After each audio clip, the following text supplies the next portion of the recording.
There's nothing more gratifying than taking a worn out hip and knee, putting a brand new one in, and it's good to go. It's fixed. We fixed that problem. Or the hip is broken, I fix it back together, and they're up the next day. I just an hour ago fixed a broken hip, and I expect her up walking tomorrow with it. And so I like to fix things and actually get that result. It's a lot of gratification to see that happen. Patients do surprise me once in a while, and it's the ones that I kind of spend a long time talking to them that, you know, this is big surgery we're talking about. This is going to hurt bad, and you're going to have a tough time here to come through it. And I love it when they make me look wrong, and they come through, and it's like, boom, it's like nothing ever happened. And they're back on their feet and said, see, I showed you, and then we both win, actually, and laugh about it afterwards. All the time, patients are teaching me what it is that makes them run, what it takes to keep moving and keep going.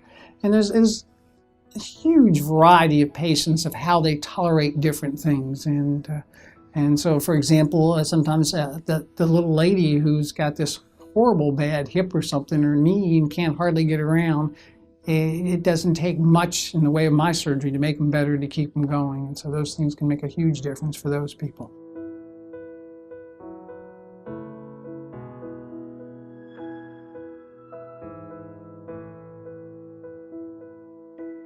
I'm constantly evaluating new parts coming out, but I find most of the time I'm looking at older things and older techniques and saying, is something really better now than it was? And there's been gradual few improvements.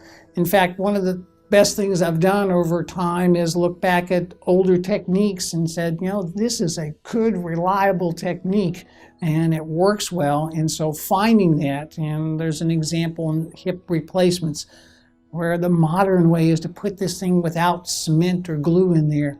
Well, cement and glue works very well and very reliably, and I started doing more of those quite a few years ago, and it wasn't something I'd actually learned in training. I had to learn the technique carefully and study it, and once I learned it and mastered it, it's like, this really works. And now I teach at the university, and I was up there today in conference, and they kind of laughed and smiled when they showed the case where they'd used cement, and said, yeah, it's rubbing off, and it works, and it works well, and it's good to know techniques out there.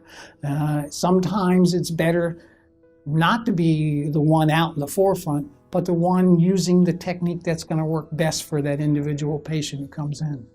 UHC is a very good community hospital to take care of the patients with what we have here. The people that come here have certain problems, certain diseases, certain injuries, certain conditions. For the vast majority of problems, of orthopedic problems, that are things that we take care of. So a worn out hip and knee is something that we take care of all the time and do well.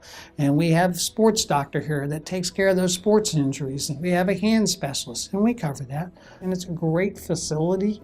Yeah, we're lucky. It's a relatively new building, a new facility. It's wide open. It's bright. It's clean. There are great people here that, as a team, do a great job taking care of their patients.